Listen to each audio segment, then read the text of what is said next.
glycocalyx layer, which is present outside that cell wall, made by means of polysaccharides, which is sticky in nature as well as gummy in nature, gelatinous and protect and adhesion. Now, the particular layer, it is called as a capsule. Listen carefully.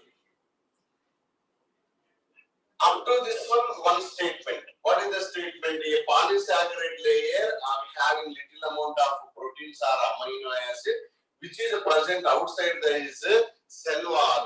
Now, this is called as glycocalyx. This glycocalyx, it is arranged in two forms. One form is nothing but which one means capsule. What is capsule means? Look at here. A glycocalyx layer which is formed as fringly and it is straight and bounded stiffly. Now that is called as glycocalyx layer. Now it is considered as a capsule. It is considered as a capsule. So it is sticky in nature, gummy as well as gelatinous and protect and useful in adhesion. So look at here. This is the cell wall. Above the cell wall, now this is fringly bound or formed as a stiffed layer, not loosely arranged. Look at here. Now this bacteria, which is considered this capsule. Now the bacteria is called as capsulated bacteria. When the bacteria is having these capsule, here C means capsule. Okay. Now these bacteria, which is consistent with this capsule, it is called as virulent. Is called as virulent. Virulent means that bacteria, it causes diseases. They are pathogenic in nature. So this is a cell wall. Above the cell wall, if a capsule is present, that bacteria substrate is S type. Here S is meant for which one means smooth. The bacteria, it is called here substrate. Streptococcus pneumonia is the bacteria.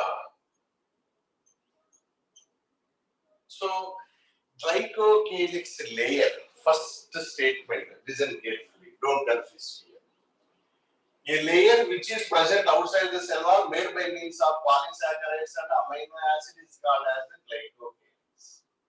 This glycocalyx layer, which is formed as stiff or fringly formed, now that is called as a capsule.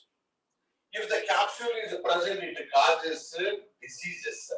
Now, all that bacteria is not having these capsules. Those who are having that capsule, they are called as capsule.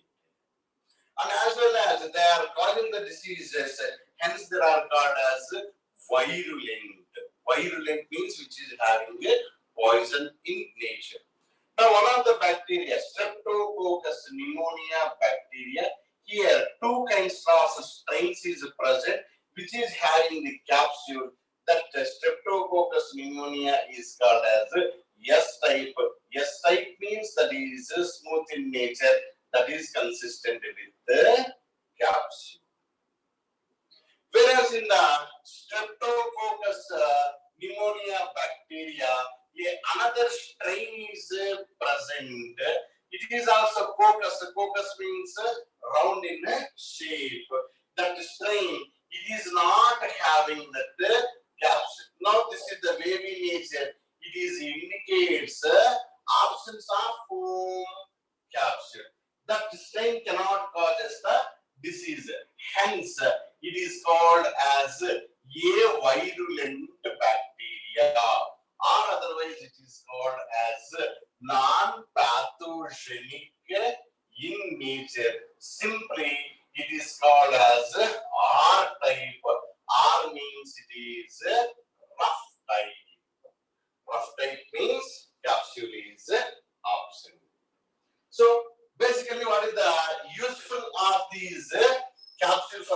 bacteria means it is sticky in nature, gummy, finally it is gelatinous in nature. Now, it is useful to protect the bacteria as well as it is useful for adhesion. Adhesion means attachment. Adhesion means attachment.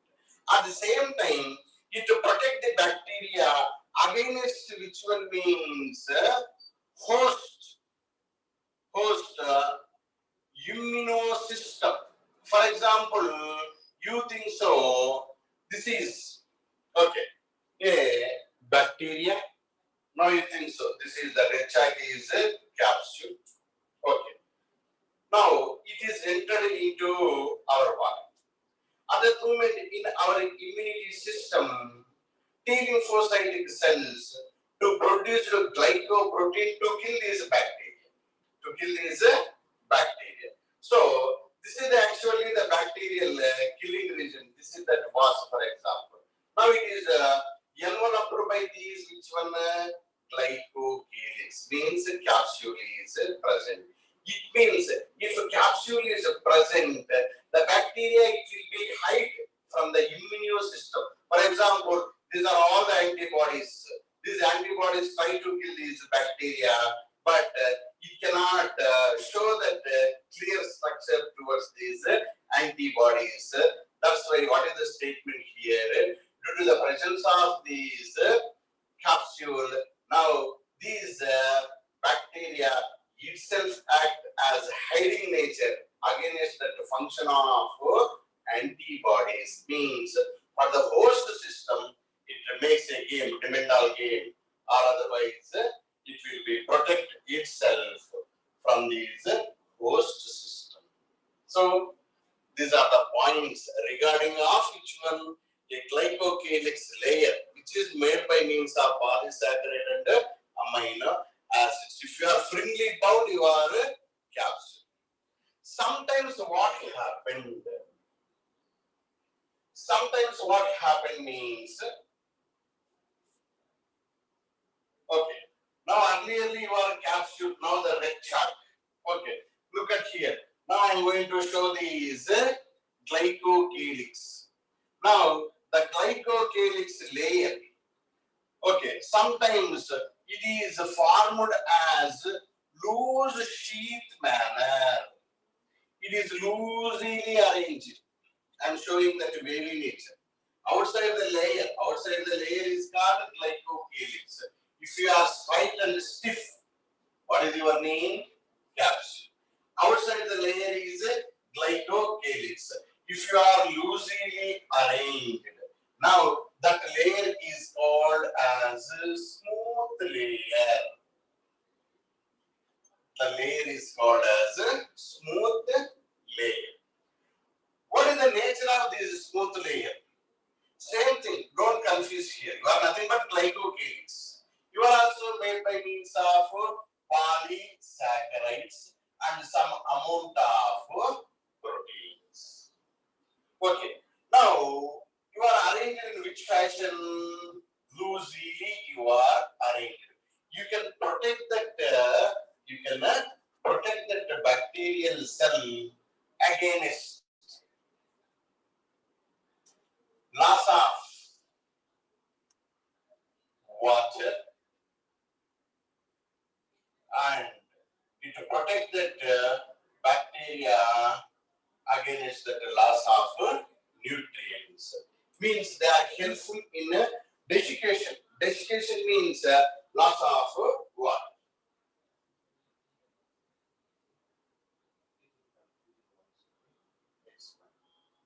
Okay. Listen carefully. Now that black chalk is cell wall.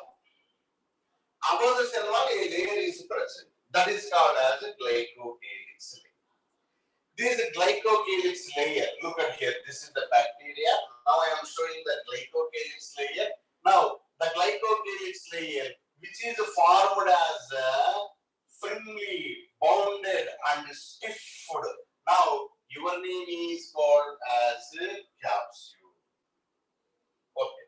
Now, this is the bacteria cell wall. Now, sometimes what happened, that glycocalyx layer, it is loosely arranged. Don't think it shows that two forms. That is a bit also. Now the glycocalyx layer is available either in the form of capsule or otherwise in the form of which one? Slime layer. Now what is the function of this slime? Okay, smooth layer. Now the smooth layer loosely arranged it to protect the bacteria against the loss of water as well as nutrients. What is the function of that capsule? Capsule you are useful for protection as well as adhesion. On both cases, both are nothing but which one? Polysaccharide and having that amino acid. If you are having the capsule, you are a villain. Now you can cause us the disease. You are the virulent bacteria. Example, S type. Here S type means smooth type of bacteria that is very clearly having a capsule. Now a bacteria without this capsule, that is called as R type. Now it never causes disease. It is called as rough type. So that is the statement. You can write in your running notes the statement. Okay, glycocalyx layer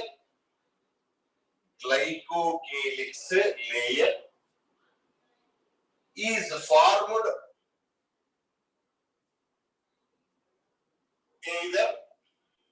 either capsule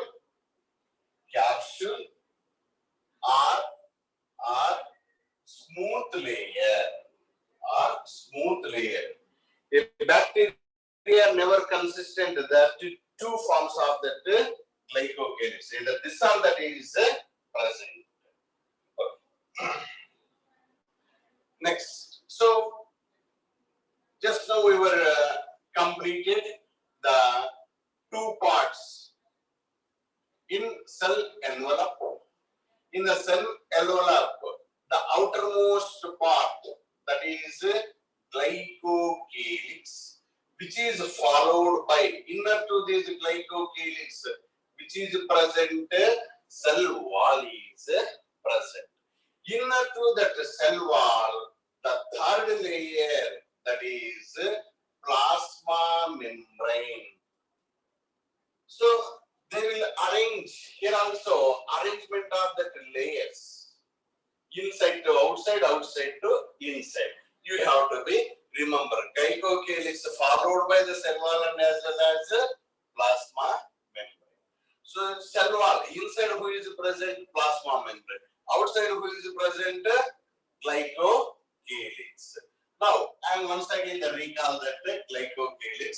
Glycocalyx, if you are straight, trim and bounded as a straight line, now you are nothing but which one? Capsule.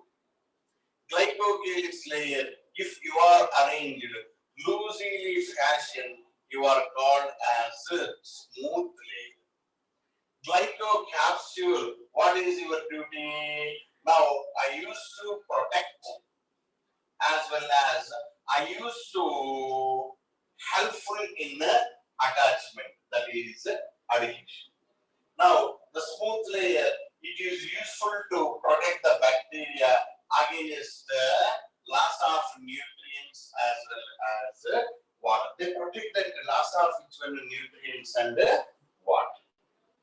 Next, when you come back to plasma membrane, now the plasma membrane usually it is lipoproteinaceous membrane, means lipid and proteins both together formed as a membrane. What is the nature of this plasma membrane? Now the plasma membrane here it is selectively permeable membrane. It is selectively permeable membrane. I will explain what is a selectively permeable membrane. Now, the prokaryotic cell plasma membrane is almost all similar to eukaryotic plasma membrane. Almost all same. Very little bit is a variation. Now, this plasma membrane, what is its functions are etc. etc. we will discuss. One by one we will discuss. They are helpful in the osmoregulation. So many functions is there, later we will discuss. Now the plasma membrane towards that inside means towards the cytoplasm region, it shows invaginations. Invaginations means folds towards inside. The formed the structures are called as mesosomes. One by one we will discuss. Lipoproteinaceous membrane. Lipoproteinaceous membrane. So inner to this cell wall, this is the blue chart. Listen carefully. Now inner to this cell wall, lipid and protein made up of layer is present.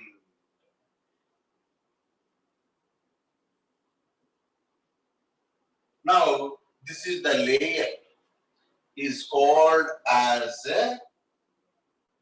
plasma membrane. If you observe this plasma membrane, it shows some folding towards inside. Some foldings towards inside.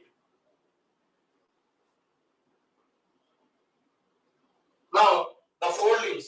Here, who is present in nucleus? We will get details later. Just remember. Inside this cell wall, plasma membrane, this is the cytoplasm region.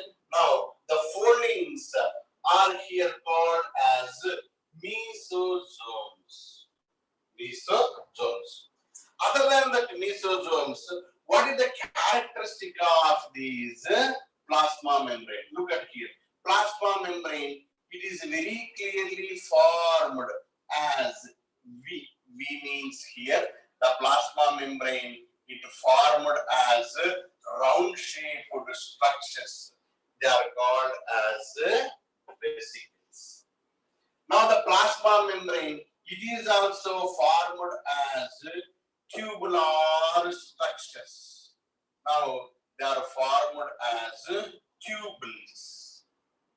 They are formed as tubules. Sometimes this is the plasma membrane. It is formed as one above the other as layer. Now they are also available in the form of lamellae. Lamella means layer. So what is the nature of these vesicles, tubules, lamella means? There, look at the diagram. They are useful to produce a switch, one means in the formation of cell wall. So cell wall is synthesized from plasma membrane. That point you have to be remember. Next, here, what is the nature of these plasma membrane?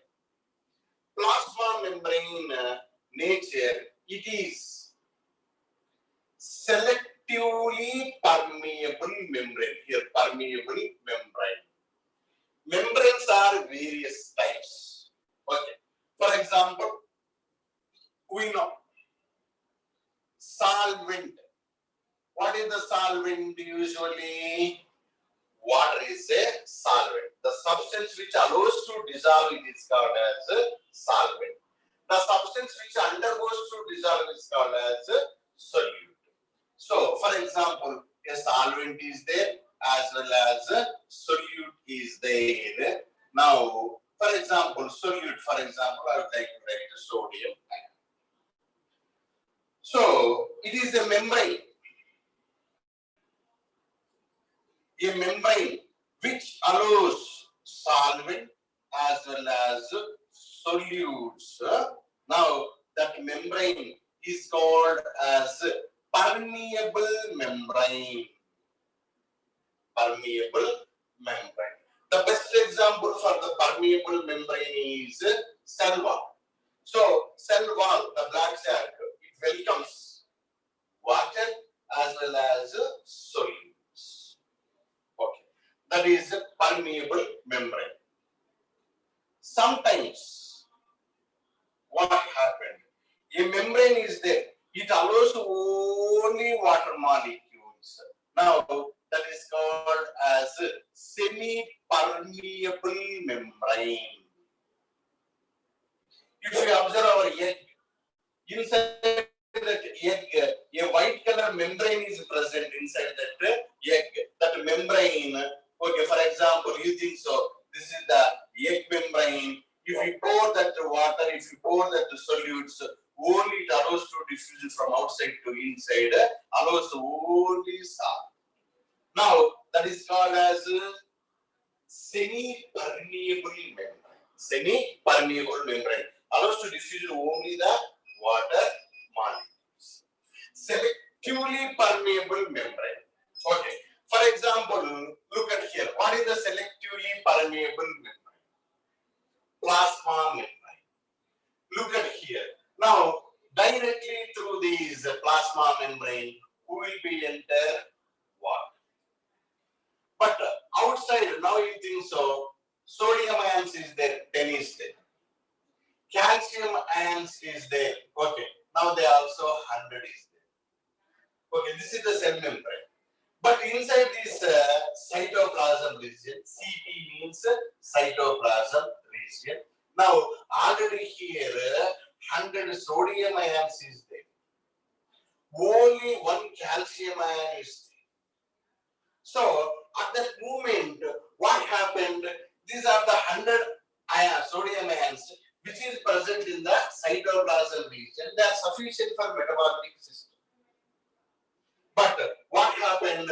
Once again, sodium ion is trying to enter to inside. I don't want, you are coming.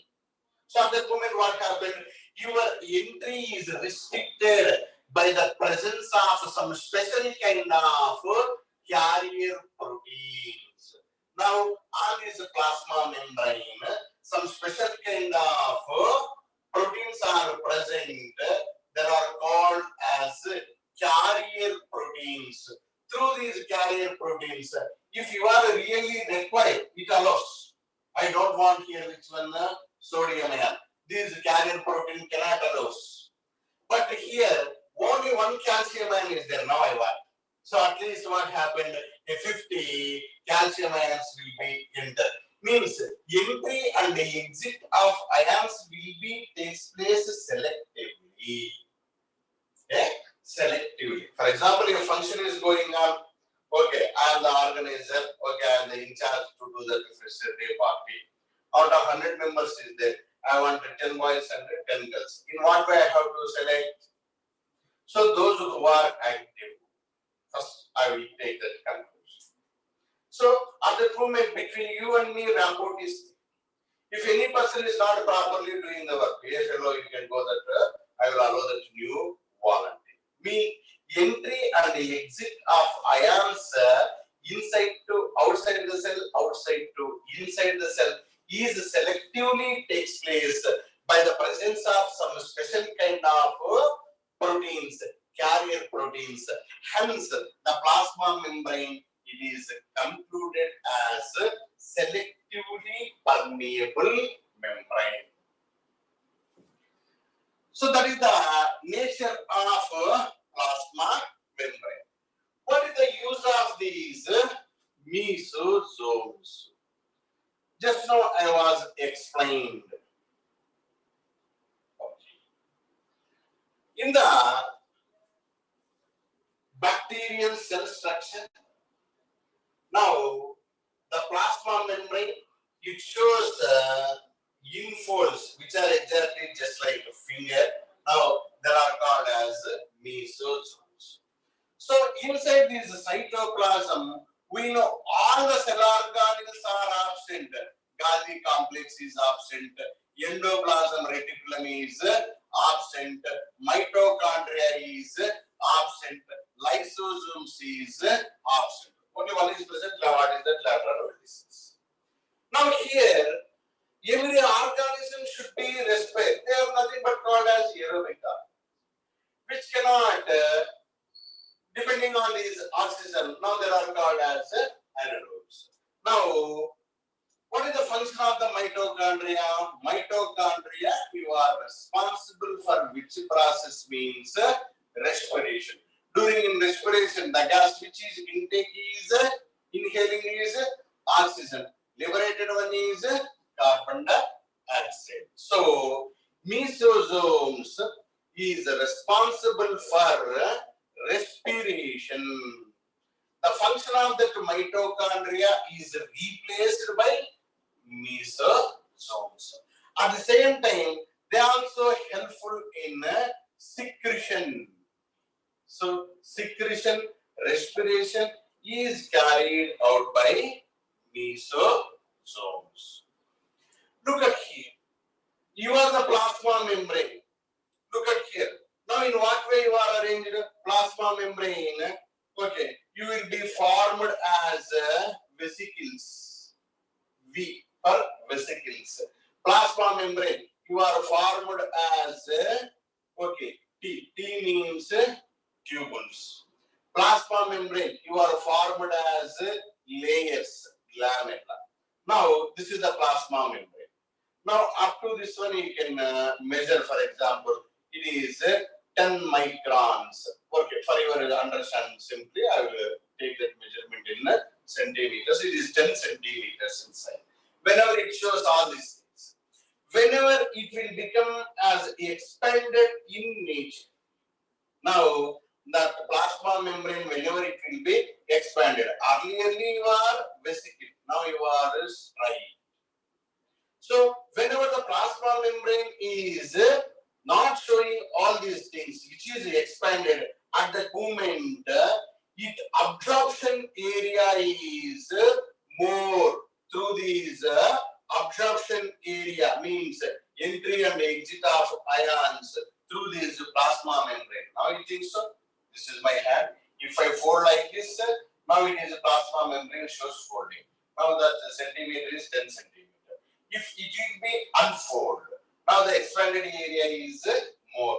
Through this channel, entry and exit of the ions is more. So, what is the function of the plasma membrane? So, at the same time, through this plasma membrane, now entry and exit of water molecules is also takes place.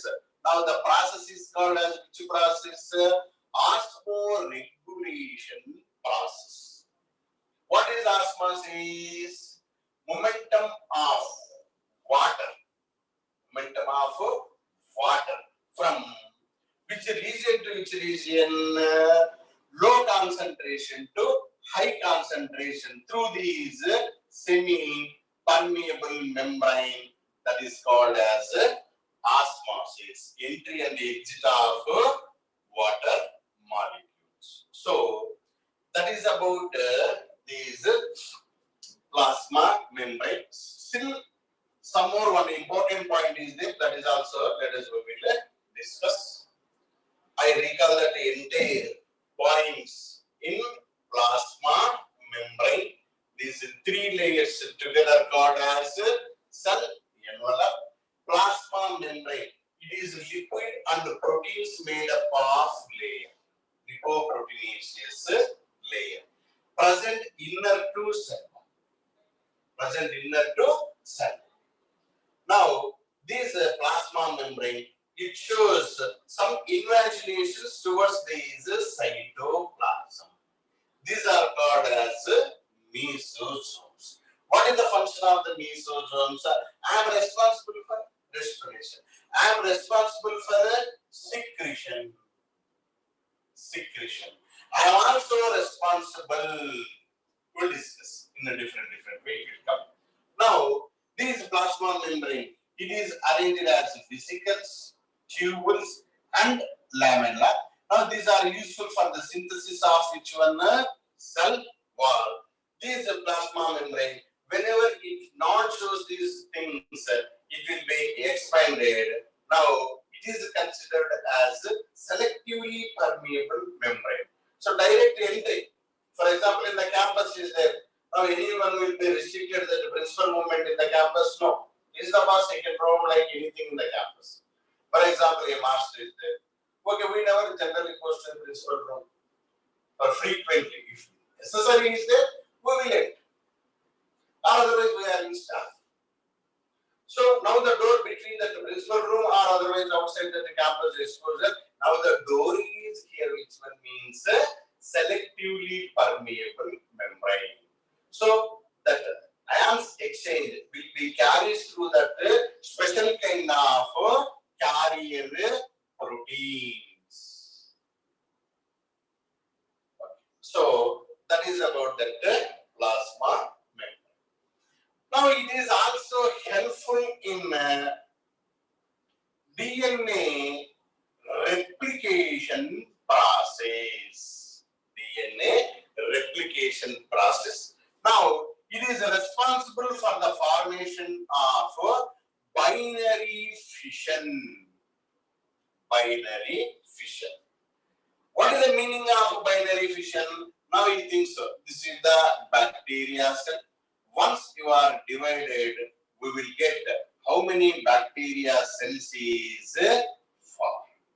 How many cells will be formed? 2 cells are formed. That process is called as binary fission.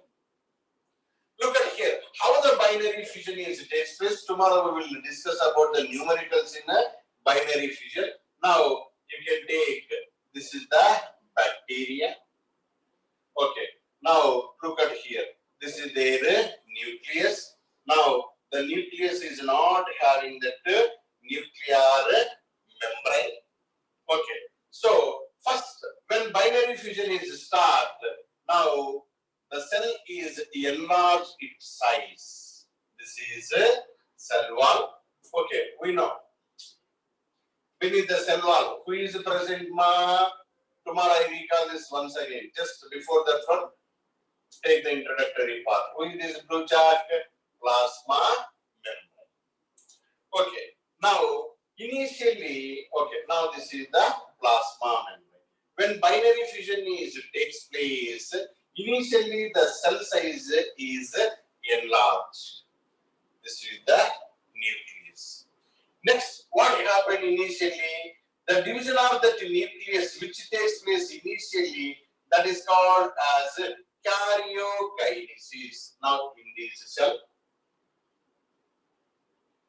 initially, who is divided? Nucleus is divided. Now we will get here 2 nucleus.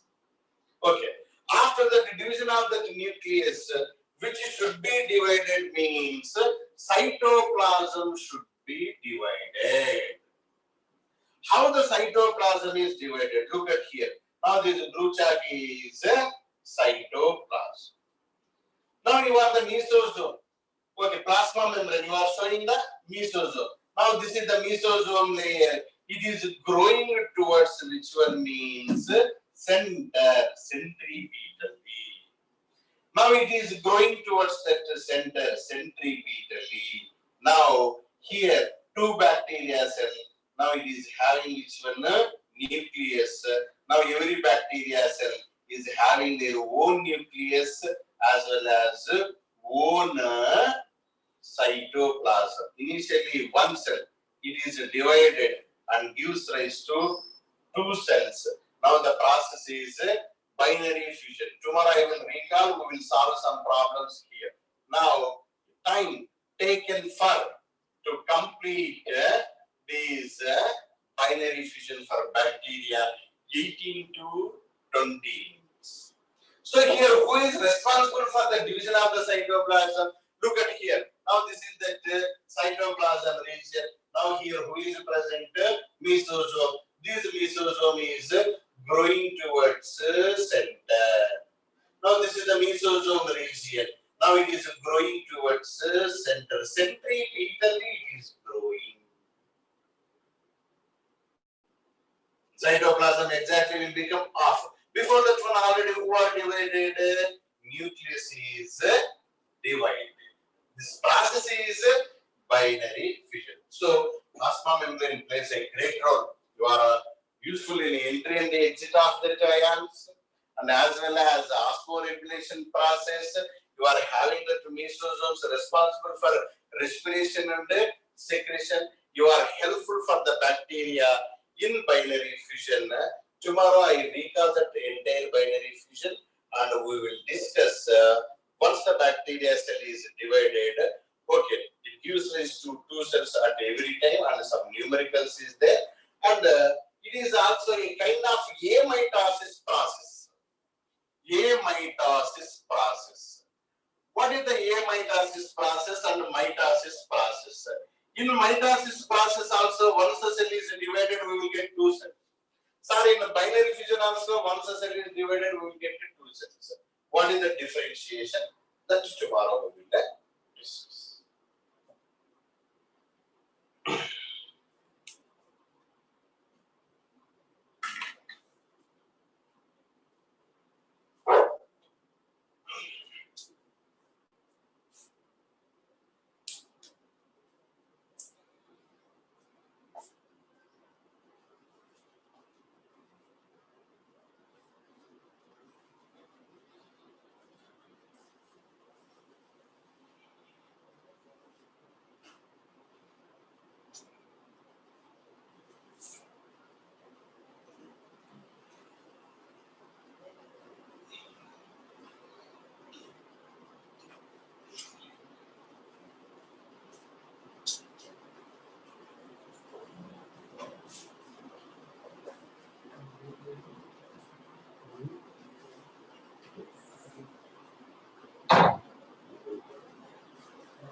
Look at here, glycocalyx layer.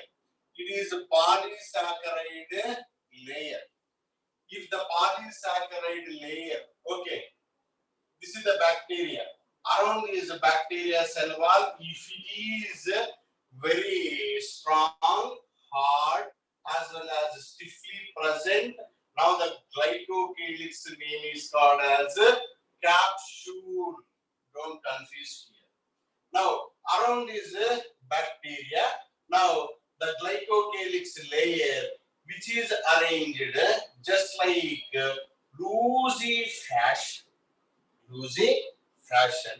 Now, that layer is called as slime layer. The layer is called as slime layer. When come back to this capsule. Now, in capsule, two types. One is S type, another one is R type. S type means capsule is present for the strain. Here, S is meant for smooth. Now, if the capsule is absent, that is R means rough type. You are not dangerous, but this is the dangerous. But the layer, don't confuse here. Slime layer as well as S layer. Here S is meant for smooth type. That is the type of the bacteria. Here the slime layer. Here it is a capsule. Both together called as glycocalyx.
measurement of large distances as well as measurement of small distances, like whatever the measurement of small distances we discussed, that is about measuring 1 by 10th part of a millimeter by using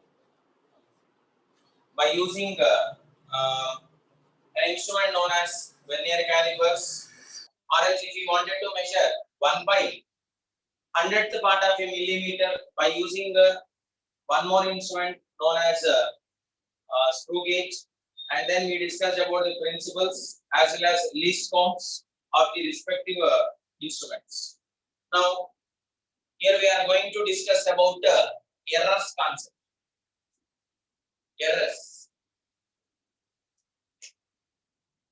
Errors concept.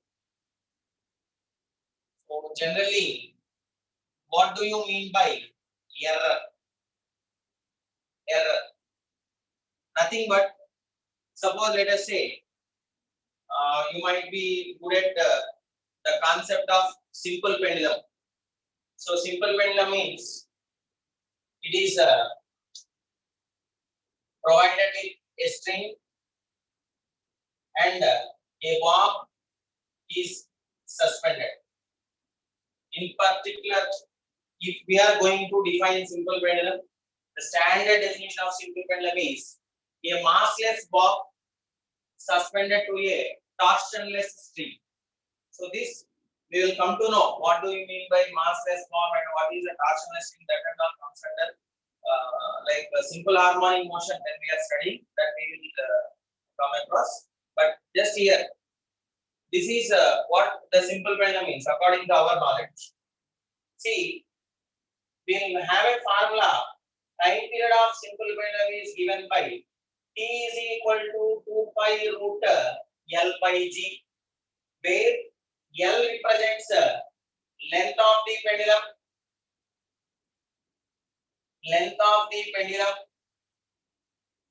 and G represents acceleration due to gravity, and T represents time period, and G represents acceleration due to gravity.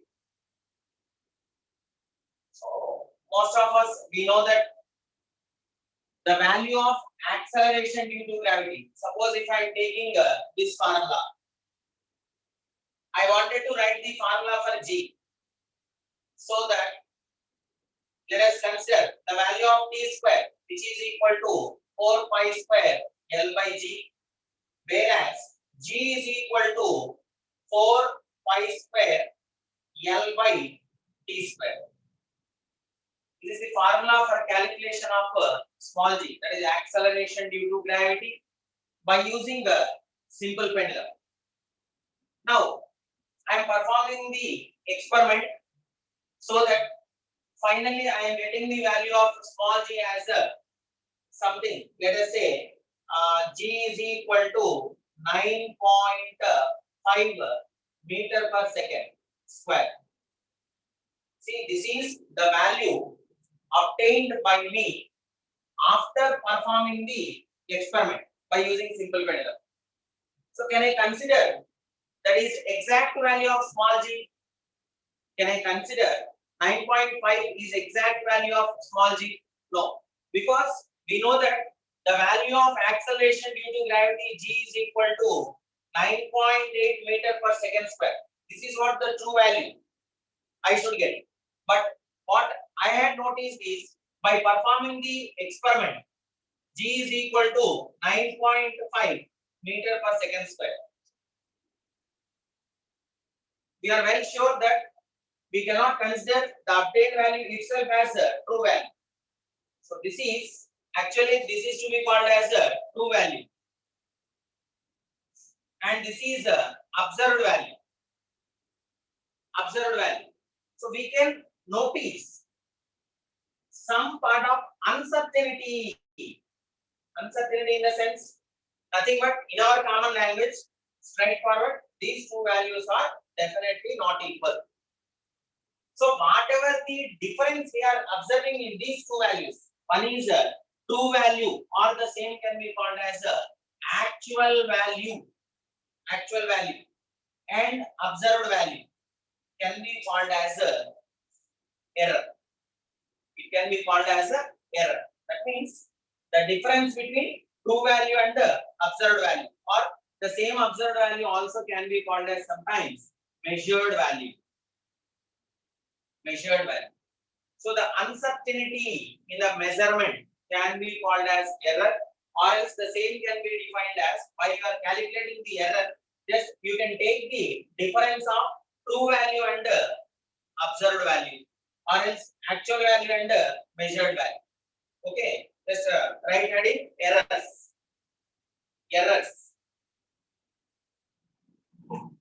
The amount of uncertainty.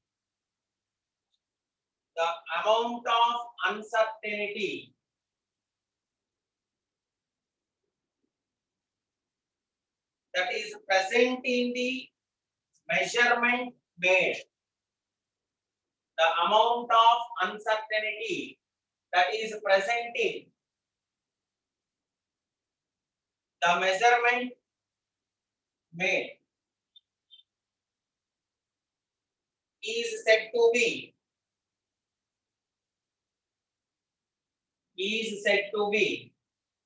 error. Within brackets you write the measurement to be done by using a measuring instrument. The measurement to be done by using a measuring instrument.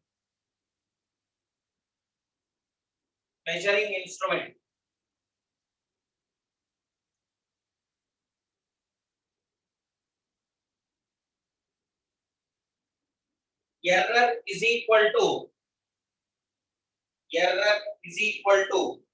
difference of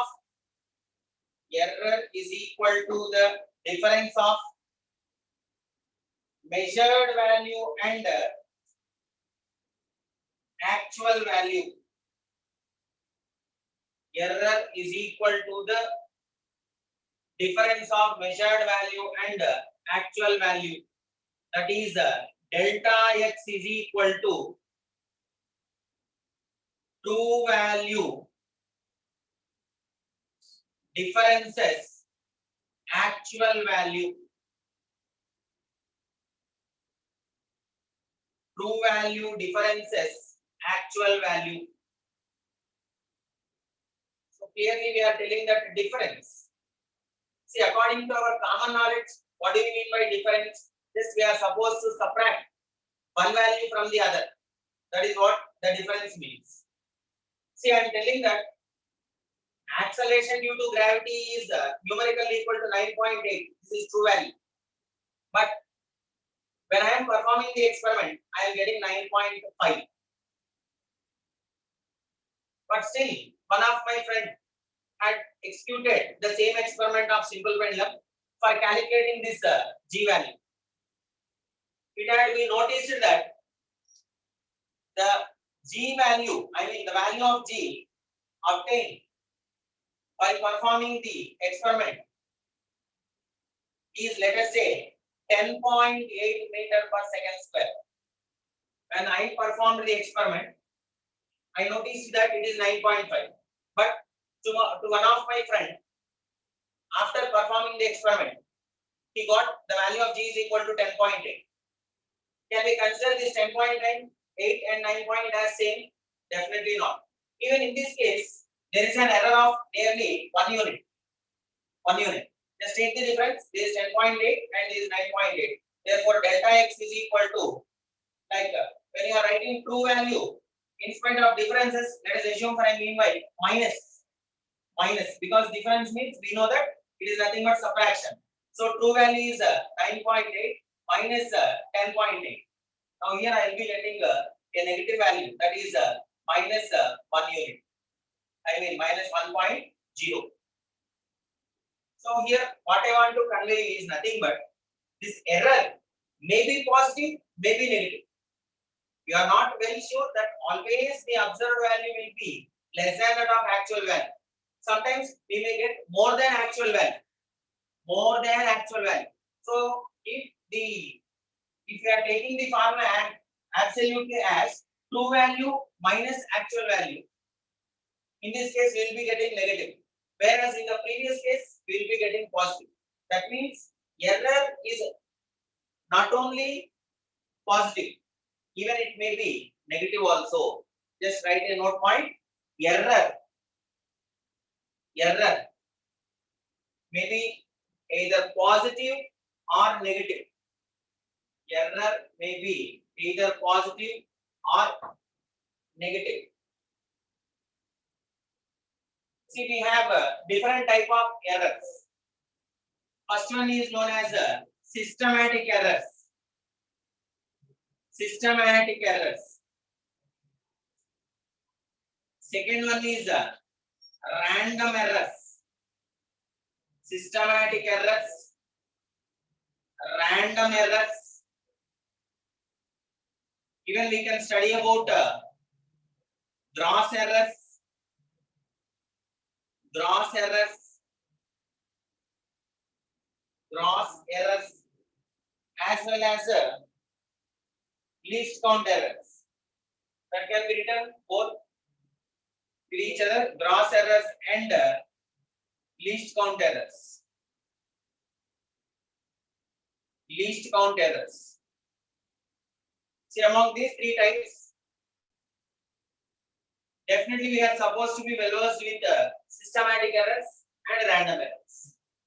Systematic errors. See, the term itself tells us that due to some systematic wrong things, error means nothing but in our common language, it is wrong. So how can we define the value of error? Nothing but the uncertainty in the measurement done by using a measuring instrument, that can be called as a error.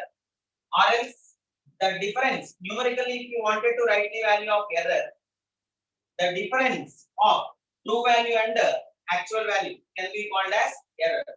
And one more is the error, not only positive, it may be either positive or negative. If the error is 0, even uncertainty in the measurement also becomes 0. That means true value as well as measured value both will be equal to each other. Then the value of delta x becomes 0. That means error in the experiment, error or uncertainty in the measurement also becomes 0. Now, let us discuss about this systematic errors. Again, this systematic errors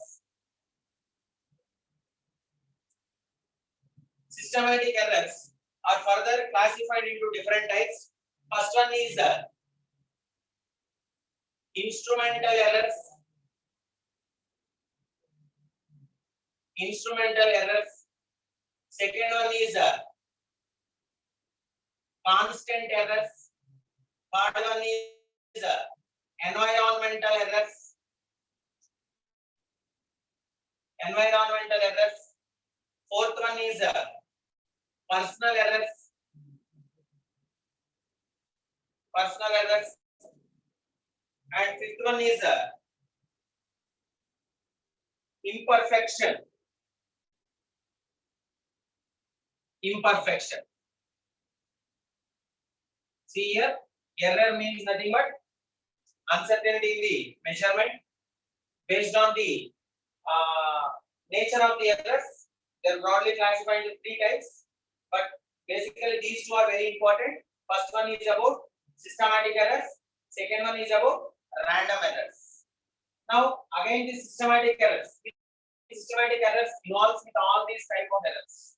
In general, this is exact classification, that is systematic errors and random errors. In addition to these two, we will go through gross errors as well as least count errors.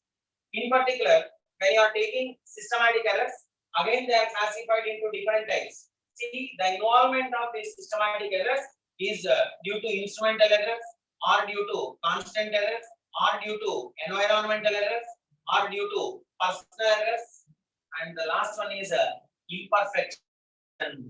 Imperfection. So this imperfection may be involving in the technique what we are using.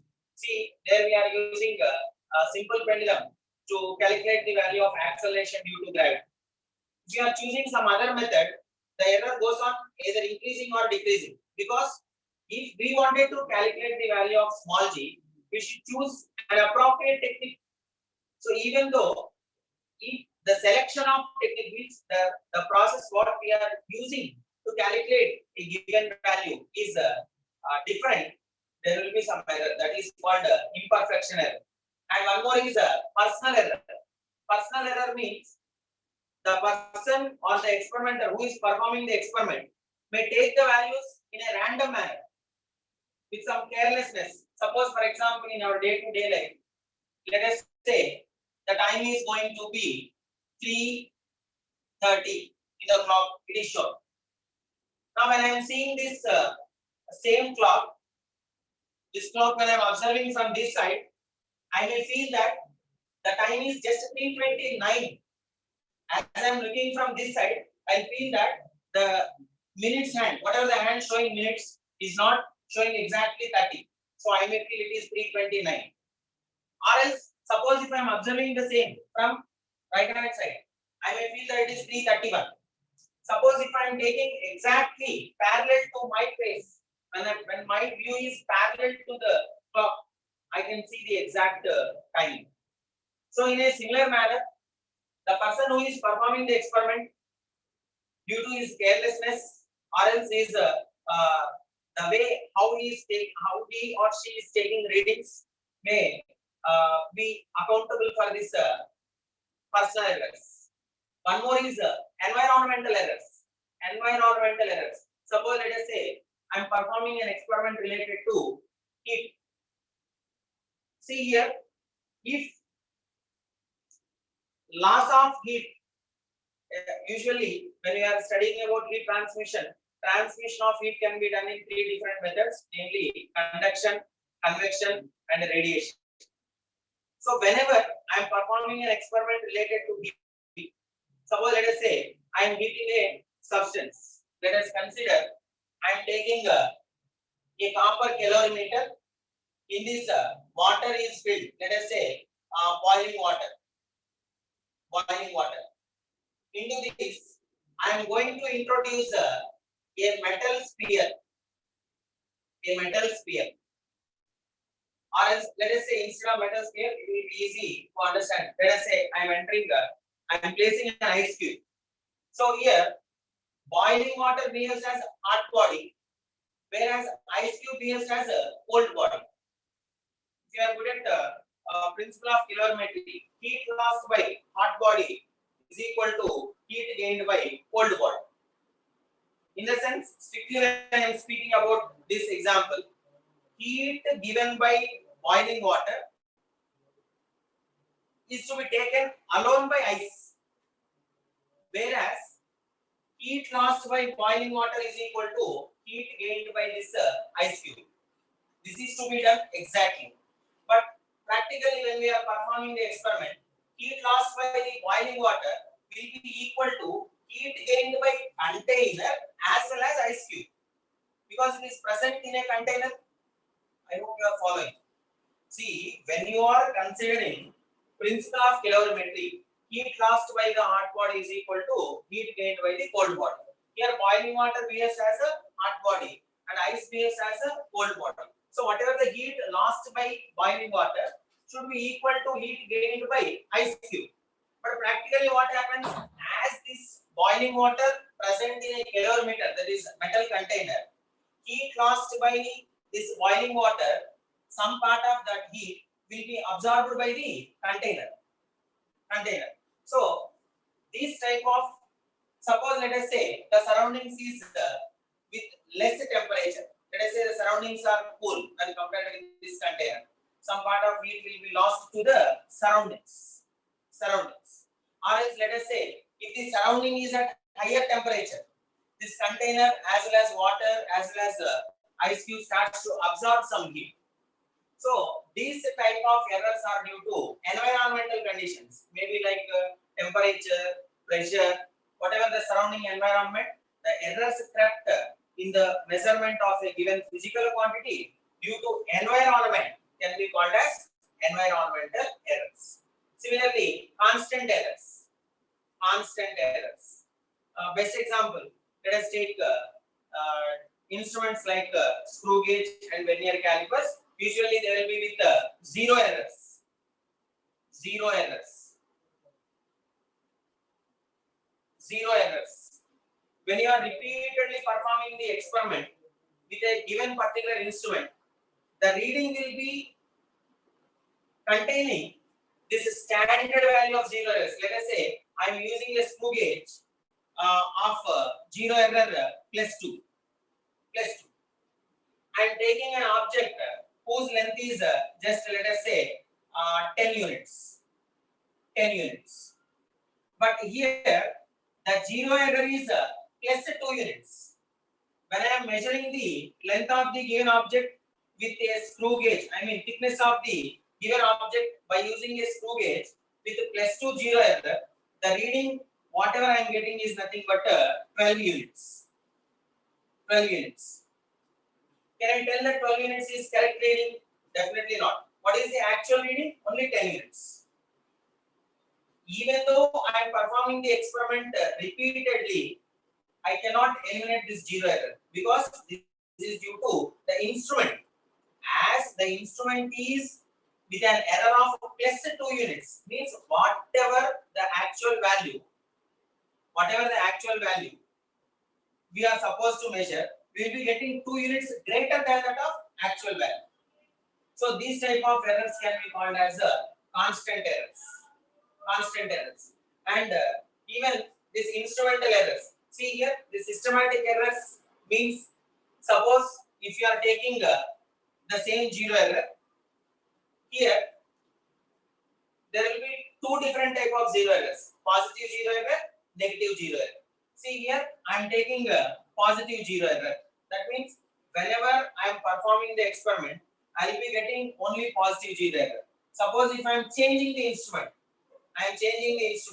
Let us say the changed instrument is having a -3 units zero error. That means negative zero error. So I will be getting same -3 units error.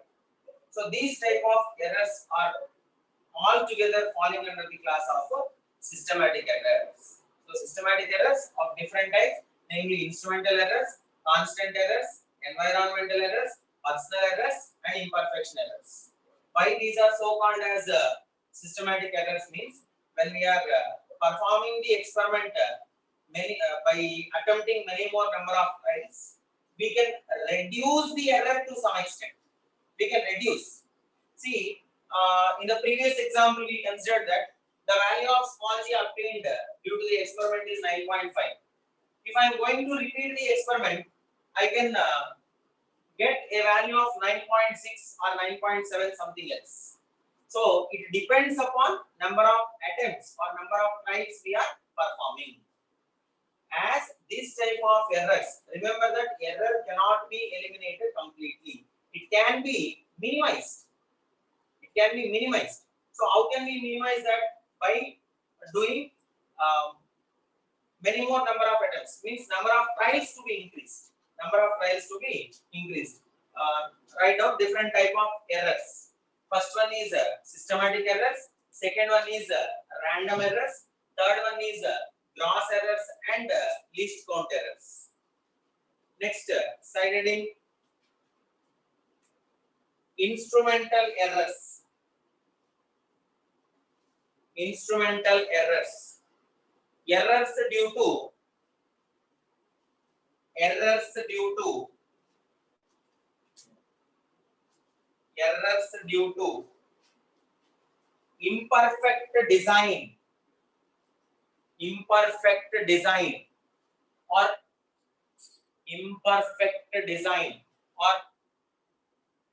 calibration of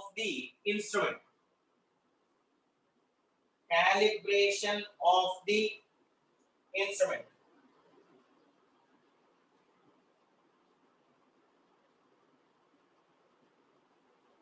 Next one is constant errors.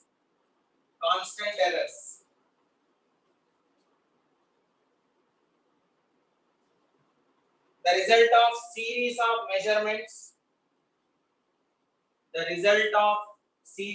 measurements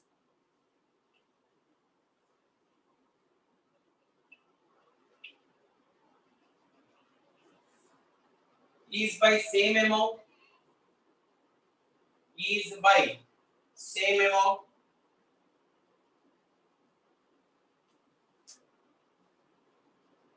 the result of series of measurements is by same amount of error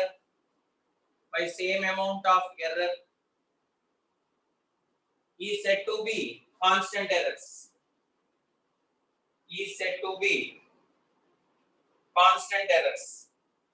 Example, zero error.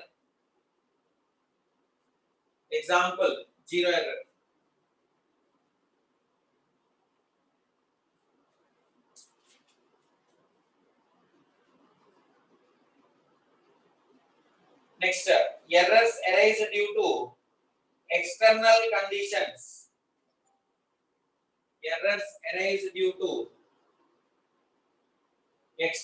conditions. Within brackets, you write like temperature, pressure, etc.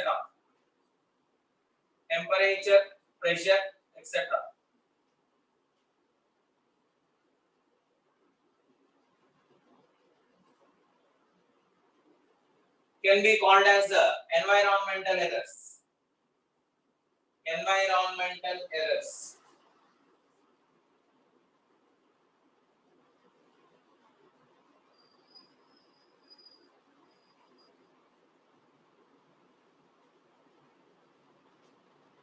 Errors due to personal peculiarities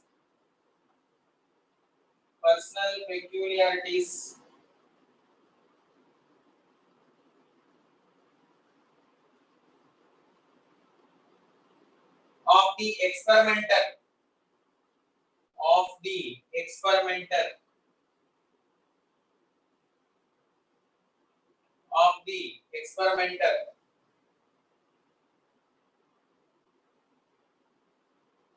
can be called as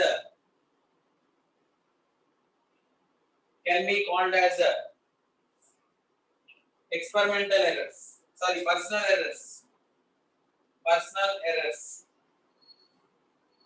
And the last one, imperfection error due to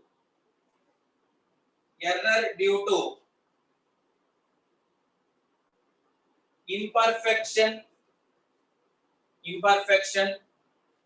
in experimental technique.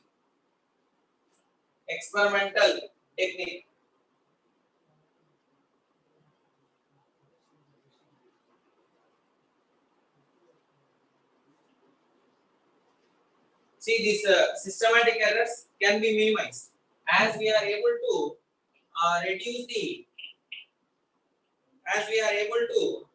these errors. These errors are known as systematic errors. See, by applying some appropriate methods. For example, when we are taking the systematic errors, suppose if I am using an instrument with better resolution means which can give least possible value. See, even yesterday we discussed that when you are measuring an ordinary scale, we can measure exactly up to 1 millimeter, because 1 millimeter is the least count of an ordinary scale.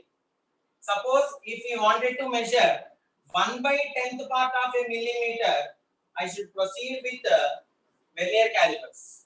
Suppose if I wanted to measure finely up to 1/100th part of a millimeter, I should prefer screw gauge.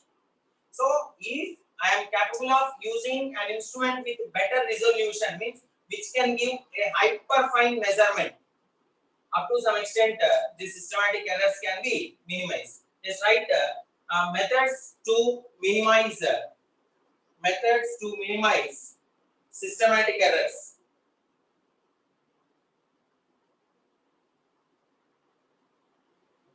By using instruments with higher resolution,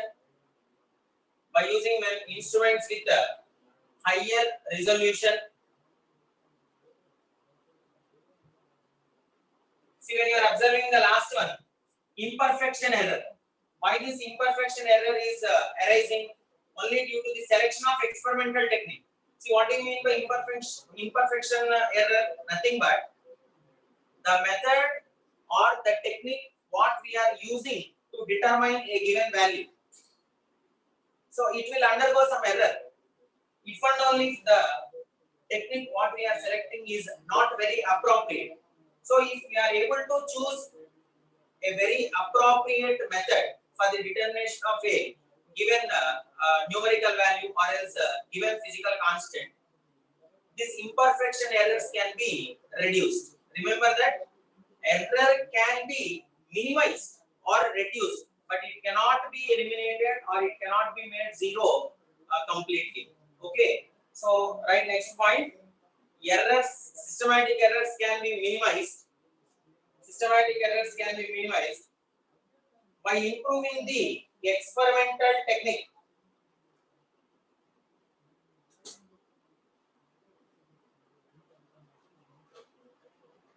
By improving the experimental technique. Next, by estimating the error, and applying necessary correction. By estimating the error and applying the necessary correction. See, best example. Here we considered an object whose thickness is equal to 10 units. But I am preferring an instrument with a zero error of plus 2 units. So clearly, I know that the instrument whatever I am using will give is having a zero error of plus 2 units. So this plus 2 is nothing but estimation of the error. Whenever you are taking the instrument like screw gauge or vernier calipers, first thing you should do is nothing but we have to identify the error of the given instrument. So we are assuming that the error is plus 2. If I wanted to eliminate this error, what I should do? Just I should take the correction as a minus 2. Minus 2. See, if I am not applying correction, but still I am performing the experiment, I am taking an object of thickness 10 units. What will be the result I will be getting after executing the experiment? 12 units. If I wanted to get a correct value, I should apply correction. What is this correction? Nothing but minus 2 unit. Minus 2 unit. See, estimated error is plus 2. Correction means the same numerical value. Just you have to change the sign of the error. So when you are changing, see 12 units minus 2 units, you will get 10 units, which is nothing but exact value. So in this way, by improving the experimental techniques or by using instruments or devices with better resolution, or else by estimating the error, and applying necessary correction, we have these type of different methods to minimize the errors. So which type of errors can be minimized? Systematic errors. Systematic errors can be minimized by applying. See, even when we are doing more number of trials, like performing the same experiment either for 3 trials or else for 5 trials. So improving the number of trials also reduces. Please remember that error cannot be made zero. It cannot be eliminated completely. But just it can be minimized. It can be minimized. Next, coming to the concept of random errors. Right side heading, random error. Random error. The errors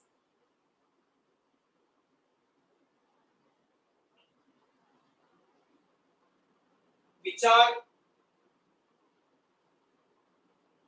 very irregular.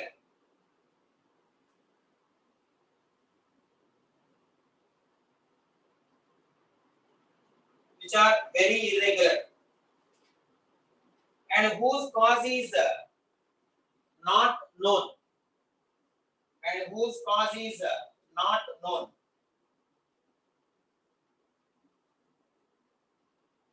And random in nature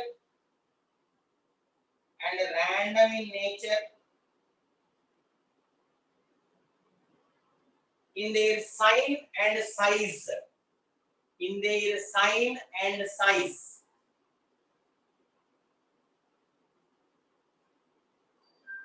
Are said to be random errors. Are said to be random errors. See here, whatever the errors we have discussed initially, they are systematic errors. So, in these systematic errors, instrumental errors, constant errors, environmental errors, personal errors, imperfection errors. That means by taking some preventive measures, we can reduce these errors to some extent. But random errors, clearly it tells us that the error is not very regular. Sometimes if you are getting like 2 units error, let us say 2 units error, we are not very sure. Suppose if you are performing the same experiment, it may come around 22 units or else it may decrease up to 0.2 units. See, random in nature. What do you mean by random? Not very regular, which is very irregular. So that irregularity may be in size or in sign. Size. Suppose see here I am telling 2 units in first attempt. Suppose if I am repeating the same experiment, the same 2 units may grow up to 20 units. 20 units. So what is the size of the error here? Initially only 2 units, but later it had come around the 20 units. So either size or sign. Suppose let us say initially I am getting plus 2 units. Sometimes the same error might be minus 2 units. Minus 2 units. Remember that just by observing the name itself we can tell the error is not very regular. That means it will be definitely irregular. Where this irregularity exists, maybe in size or sign. If it is systematic, all the time it must be with same magnitude and same sign. But random error in the sense, it will never be with the appropriate, with the same and regular sign and size. That is the reason why we are telling them as random errors. Random errors. Okay. Write a note point. These errors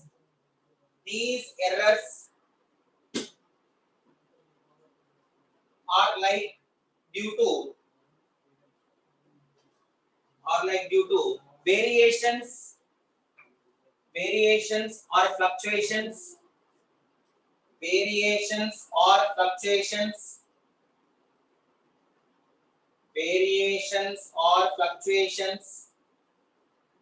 in the conditions like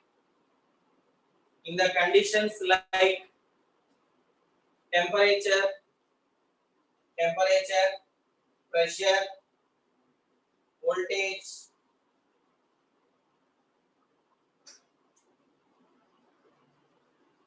experimental setup, etc.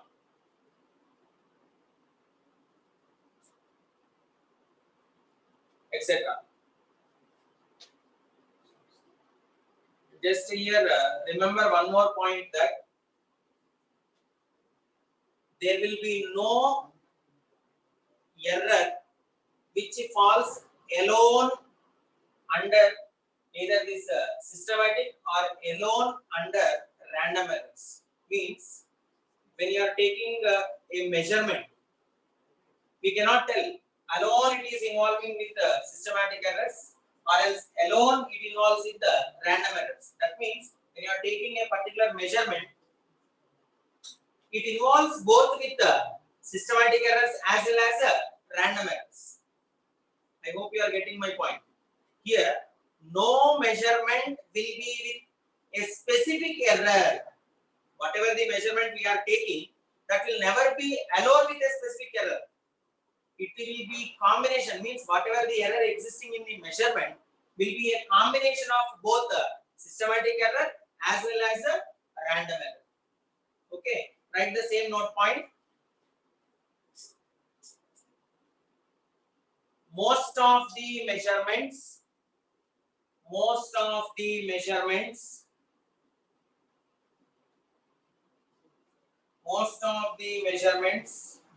will be comprised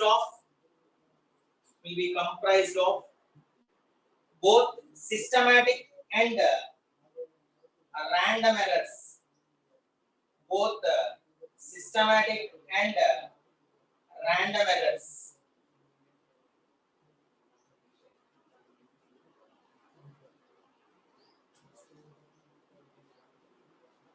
Next point, random errors can be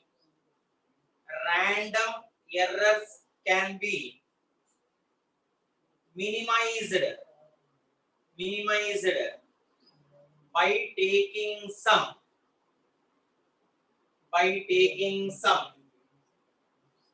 precautions.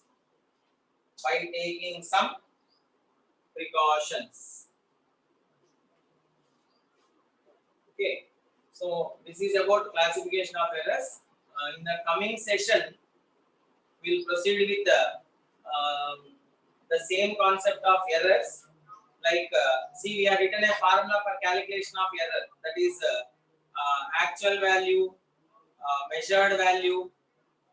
Based on the two values, we will have different type of errors, like percentage error, absolute error, mean absolute error, that involves even with the numericals, that we will do in the coming session. Okay, this is about classification of errors.